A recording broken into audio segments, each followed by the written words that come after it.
So diri na ta ka friend number 2 day. So ako man gud no kay pag maka-friend ko sa una og isa kaysa isa lang jud ko ga focus. Di ko kabalo man gud maka-hello bello or di ko ganahan mo sabay labi nag sa ila tapok is nang libak sila sa wala kay sure ko ing anaon sab ko nila. Mga plastic hilasan ko makit-an sila ba na after nila libak ko ng isa ka tawo pag atubang sa ila murag wala nila libak ka grabing kinatawa na close ang tabang lord mga plastic. So prasidda ka friend number 2 no. Workmate ra japon ako siya. Since medyo close na pud mi nangita mi boarding house na iban mi and yes nakakita mi. So kami ra duha sa isa ka room and by the way na sila misunderstanding atong sa friend number 1 ako. I don't remember na kung unsa to basta dili sila okay but wa ko gaapil-apil nila bahala sila. Kana ganing di ka mo patulog daot bahalag ikaw gidaot ganon. So di ba kay di naman mi okay di atong sa friend number 1 and sab sila okay ni friend number 2 so nahulog kibali na duha mi niya kontra but since ako ang tao lagi na dili mapagpatulan all what na nadawat nga mga daot sa ako as a friend number 1. Like ako pa siyang dauton sa akong mga katrabaho kay lagi gusto ko mobalos wa na nako buhata day kay isa pa dili pud ko ganahan sa akong mga katrabaho kay mga plastic sila day oo dili ko ganahan sa ila makipagchika-chika makig-friend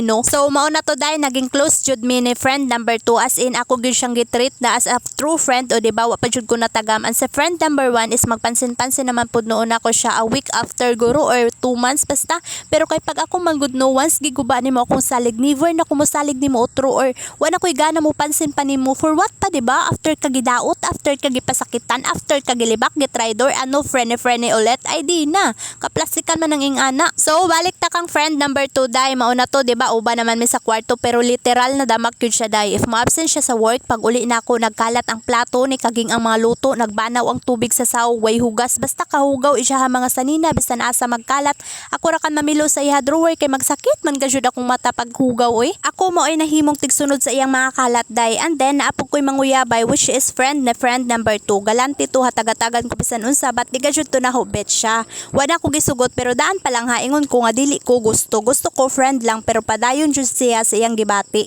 na kesyo pasagdan ako na ako siya. So wala ko kabalo kung nasuya ba siya sa ako unsa no kay kadtong nanguyab nako is nagchat about ni friend number 2 nga dili lagi kuno ko magkumpiyansa kay mura kuno og nasuya sa ako as a friend number 2 kay gachat kuno sa iya ha gibawalan kuno siya na maghatag-hatag kuno siya sa ako awen kakaon ra ba pud siya sa mga hinatag unya nagsakit day ha buot day pero kay nasalig man lagi ko day mao tong wala jud ko natuo atong nanguyab na kuno pero boom friend na si friend number 1 ug si friend number 2 free ni na sila ulit day way sorry hay basta friend na sila o di ba mga plastic. So mao na to day friends na sila and since friend na sila ila ra kaugalingon ila giilad nagplastic kay ra sila duha and I know ilahan ako gichismisan giliba kay si friend number 2 di naman sa magpansin-pansin ako pero ako ra gipasagdan. So mao to para dili toxic ni hawa ko day sa mismong boarding house kay naglahi-lahi naman sa migroom ato ni friend number 2 kay lagi na siya ka-chat na laki sa Facebook day and first meet nila nagjugjug-aan na sila sa boarding house and pagkaugma nag-live-in na sila so mao na to ni balis siya. So before ko nihawa sa kwarto na ko day nang limpyo ko and since wala gi basurahan sa mismong boarding house dito ko sa ila basurahan sa may terrace nakasagol sa ako basura kanang plastic ka ba nadako